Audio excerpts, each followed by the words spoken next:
भगवान बुद्ध ने विजयदशमी के बारे में क्या कहा?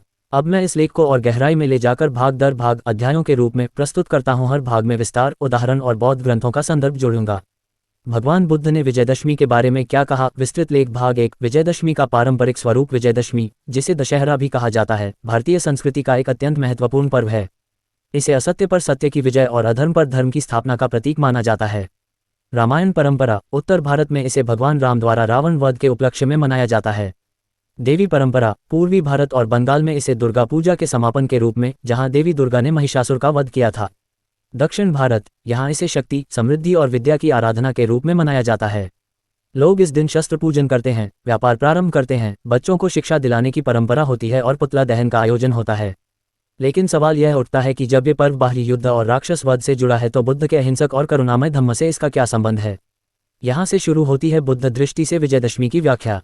भाग 2। बुद्ध की दृष्टि में विजय की परिभाषा। बुद्ध के समय में भी युद्ध और विजय का महिमामंडन होता था। राजाओं के लिए सबसे बड़ा गौरव शत्रु पर विजय पाना था।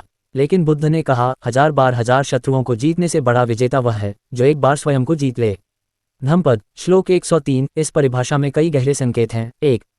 बाहरी विजय हमेशा अस्थायी होती है, शत्रु बदलते रहते हैं, युद्ध दोबारा हो जाते हैं। 2। आत्मविजय शाश्वत है, जिसने स्वयं को जीता उसका सुख कोई छीन नहीं सकता। 3। बाहरी विजय अहंकार को बढ़ाती है, जबकि आत्मविजय विनम्रता और शांति लाती है। इसलिए बुद्ध की दृष्टि में असली विजयदशमी वह है जब हम अपने भीतर के रावण को हराते हैं। भाग 3। धम्मपद और आंतरिक विजय। धम्मपद में बुद्ध ने अनेक स्थलों पर विजय के सूत्र दिए हैं। क्रोध को क्रोध से नहीं, करुणा से जीतो। कंजूस को दान से जीतो। झूठे को सत्य से जीतो। क्रूर को दया से जीतो। यहाँ स्पष्ट होता है कि विजय का अर्थ दूसरों को हराना नहीं, बल्कि दूसरों की बुराई को सद्गुणों से जीतना है। उदाहरण, यदि कोई व्यक्ति हमें अपमानित करे और हम चुपचाप क्षमा कर दे तो असली विजय हमारी है। यदि समाज हमें ईर्ष्या से देखे और हम करुणा से उत्तर दे तो असली दशहरा हमने मनाया। भाग 4। आंतरिक रावण। बुद्ध की दृष्टि से रामायण का रावण 10 सिरों वाला था। बुद्ध दृष्टि से ये 10 सिर प्रतीक हैं मनुष्य के भीतर बसे नकारात्मक गुणों के। 1। लोभ। 2। क्रोध। 3। मोह। 4। ईर्ष्या। 5। घृणा। 6। आलस्य। 7। मद अहंकार। 8। असत्य। 9। हिंसा। 10। अज्ञान। बुद्ध की शिक्षा इन सब का समाधान देती है। लोभ का उत्तर है संतोष और दान। क्रोध का उत्तर है धैर्य और मैत्री। मोह का उत्तर है प्रज्ञा और ध्यान। अहंकार का उत्तर है अनात्मवाद, अनत्ता। जब व्यक्ति इन 10 सिरों को काट देता है तभी उसकी सच्ची विजयदशमी होती है। भाग 5। सामाजिक विजयदशमी और बुद्ध ने केवल व्यक्तिगत मुक्ति की बात नहीं की, बल्कि सामाजिक विजय की भी स्थापना की। उन्होंने जाति व्यवस्था पर विजय प्राप्त की और कहा कि जाति से नहीं, कर्म से मनुष्य महान होता है। उन्होंने स्त्रियों को संन्यास और शिक्षा का अधिकार देकर लैंगिक भेदभाव पर विजय प्राप्त की। उन्होंने शूद्रों और पीड़ितों को सम्मान देकर सामाजिक अन्याय पर विजय प्राप्त की। ये भी एक प्रकार की सामाजिक विजयदशमी थी। यानी जैसे राम ने रावण को मारा, वैसे ही बुद्ध ने अज्ञान, अंधविश्वास और भेदभाव को मारा। भाग 6। आधुनिक समाज में बुद्ध दृष्टि से विजयदशमी। आज का समाज नई नई समस्याओं से जूझ रहा है। तकनीकी प्रगति के बावजूद मानसिक तनाव, आर्थिक विकास के बावजूद लालच और भ्रष्टाचार, धर्म के नाम पर हिंसा और कट्टरता। यदि हम बुद्ध की दृष्टि से विजयदशमी मनाएं तो 1. हमें केवल पुतला दहन करने के बजाय अपने भीतर की बुराइयों का दहन करना चाहिए। 2. विजयदशमी पर सामूहिक ध्यान और करुणा शिविर आयोजित होने चाहिए। 3. इस दिन दान और सेवा के कार्य किए जाएं ताकि लोभ और स्वार्थ का नाश हो। 4. समाज में भाईचारा, समानता और मैत्री का संदेश फैलाया जाए। भाग 7। प्रतीकात्मक समझ और निष्कर्ष। रामायण का युद्ध और बुद्ध का आत्मसंघर्ष एक ही संदेश देते हैं। राम का रावण पर विजय बाहरी बुराई का नाश, बुद्ध का आत्मविजय आंतरिक बुराई का नाश। दोनों को मिलाकर देखा जाए तो विजयदशमी का गहरा अर्थ निकलता है, बुराई चाहे बाहर हो या भीतर, उसका नाश करना ही विजयदशमी है। बुद्ध की दृष्टि से असली दशहरा तब है जब हम क्रोध को धैर्य से जीतें, हम लोभ को दान से जीतें, हम अज्ञान को ज्ञान से जीतें, हम हिंसा को अहिंसा से जीतें। यदि कोई पूछे भगवान बुद्ध ने विजयदशमी के बारे में क्या कहा, तो उत्तर होगा, बुद्ध ने इस पर्व का प्रत्यक्ष उल्लेख नहीं किया, परंतु उनकी शिक्षाओं में निहित विजय का दर्शन ही विजयदशमी का वास्तविक अर्थ है। बुद्ध हमें यही सिखाते हैं कि विजयदशमी केवल बाहरी उत्सव नहीं, बल्कि आंतरिक साधना और आत्मविजय का पर्व है। जब हम अपने भीतर बसे 10 सिर वाले रावण को मारते हैं और करुणा, मैत्री और प्रज्ञा का दीपक जलाते हैं, तभी हमारी असली विजयदशमी होती है, जिसमें इतिहास, परंपरा, बौद्ध दृष्टि, धम्मपद, संदर्भ, आधुनिक समाज और निष्कर्ष सबको समाहित किया गया है। भगवान बुद्ध ने विजयदशमी के बारे में क्या कहा, उद्धरण सहित विस्तृत लेख। भाग 1। विजयदशमी का पारंपरिक स्वरूप। विजयदशमी अच्छाई की बुराई पर विजय का पर्व है।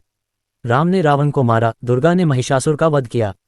लेकिन बुद्ध की दृष्टि में यह बाहरी युद्ध नहीं, बल्कि आंतरिक साधना का प्रतीक बन सकता है। उद्धरण कोट, बुराई को बुराई से नहीं, बल्कि केवल अच्छाई से जीता जा सकता है। यही सनातन नियम है। धम्मपद। श्लोक 5। उदाहरण, जैसे समाज में कोई व्यक्ति बुरे आचरण से प्रसिद्ध हो, यदि उसके सामने हम भी उसी प्रकार प्रतिक्रिया दें तो संघर्ष बढ़ेगा। पर यदि हम उसे करुणा और सत्य से उत्तर दें तो असली विजय हमारी होगी। यही बुद्ध दृष्टि से विजयदशमी है। भाग 2 बुद्ध की दृष्टि में विजय की परिभाषा। बुद्ध ने कहा, शत्रु को हराना आसान है, लेकिन स्वयं को जीतना कठिन है। असली विजेता वही है जो अपने मन, वासनाओं और भावनाओं पर नियंत्रण पाले। उद्धरण कोट, युद्ध में हजार शत्रुओं को जीतने से बड़ा विजेता वह है जो एक बार स्वयं को जीत ले। धम्मपद, श्लोक 103। उदाहरण, किसी विद्यार्थी को परीक्षा में दूसरों से बेहतर अंक लाने से अधिक महत्वपूर्ण है अपनी आलस्य और टालमटोल की आदत पर विजय पाना। यही उसकी असली दशहरा है। भाग 3 धम्मपद और आंतरिक विजय। धम्मपद के अनुसार क्रोध को करुणा से जीतो, झूठ को सत्य से जीतो, लोभ को दान से जीतो। उद्धरण कोट, घृणा कभी घृणा से शांत नहीं होती, घृणा केवल प्रेम से शांत होती है। यही सनातन सत्य है। धम्मपद, श्लोक 1। उदाहरण, यदि कोई पड़ोसी बार बार हमें नुकसान पहुंचाए और हम भी बदले की भावना रखें तो संघर्ष बढ़ेगा। लेकिन यदि हम धैर्य रखकर मैत्री भाव दिखाएं तो उसका हृदय बदल सकता है। यही असली विजय है। भाग 4 आंतरिक रावण। बुद्ध की दृष्टि से रावण के 10 सिर मानव के भीतर के दोषों का प्रतीक हैं। लोभ, क्रोध, मोह, ईर्ष्या, घृणा, आलस्य, मद, असत्य, हिंसा और अज्ञान। बुद्ध ने प्रत्येक दोष का उपाय बताया। उद्धरण कोट, मन ही सब कुछ है, जैसा तुम सोचते हो वैसा ही बन जाते हो। धम्मपद, उदाहरण, यदि किसी के मन में लगातार ईर्ष्या बनी रहती है तो वह हर जगह प्रतिस्पर्धा और दुख देखेगा। लेकिन यदि वही व्यक्ति करुणा का अभ्यास करे तो उसका जीवन बदल जाएगा। भाग 5 सामाजिक विजयदशमी और बुद्ध। बुद्ध का जीवन केवल व्यक्तिगत आत्मविजय तक सीमित नहीं था।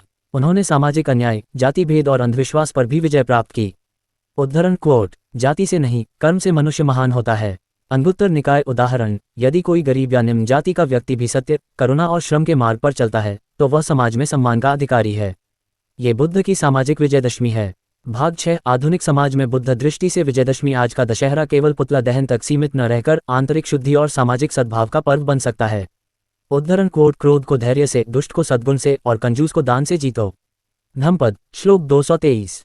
उदाहरण, आज यदि हम दशहरे पर पटाखे और पुतले जलाने के बजाय वृक्षारोपण करें, गरीब बच्चों को शिक्षा दें और समाज में शांति का संदेश फैलाएं तो यही बुद्ध दृष्टि से सच्चा दशहरा होगा।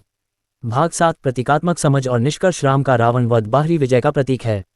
राम का रावण वध बाहरी विजय का प्रतीक है, जबकि बुद्ध की आत्मविजय आंतरिक विजय का प्रतीक है। दोनों का मिलन हमें बताता है कि असली दशहरा हमारे भीतर ही है। उद्धरण कोट, स्वयं पर विजय पाना दूसरों पर विजय पाने से कहीं महान है। धम्मपद, उदाहरण, यदि किसी व्यक्ति ने दूसरों को हराकर सफलता पाली लेकिन अपने क्रोध, वासनाओं और मोह को नहीं जीता तो वह सच्चा विजेता नहीं है। पर जिसने अपने भीतर की बुराइयों को हराया वही असली दशहरा मनाता है। समापन संदेश। भगवान बुद्ध ने विजयदशमी का प्रत्यक्ष उल्लेख नहीं किया, लेकिन उनकी शिक्षाएं विजयदशमी के वास्तविक अर्थ को प्रकट करती हैं। असली दशहरा तब है जब हम अपने भीतर के रावण को जलाएं। बाहरी युद्ध से नहीं, बल्कि करुणा, प्रज्ञा और अहिंसा से विजय प्राप्त करें। यही है बुद्ध दृष्टि से सच्ची विजयदशमी। नमस्कार। ये जो मैं वीडियो लेके आया हूँ, नया वीडियो, जिसका नाम है विजयदशमी। विजयदशमी पर भगवान बुद्ध क्या कहते हैं, इस वीडियो में वो जानकारी मिलेगी आपको। ये जानकारी आपको अच्छी लगी है तो मेरे चैनल को शेयर कीजिए और फॉलो कीजिए। और आप लोग कैसे हैं, कामना करते हैं आप लोग अच्छे होंगे। और ये विजयदशमी का त्यौहार आने वाला है, इसके लिए आपको सभी को मेरी तरफ से हार्दिक शुभकामनाएं। और लास्ट में जय भीम।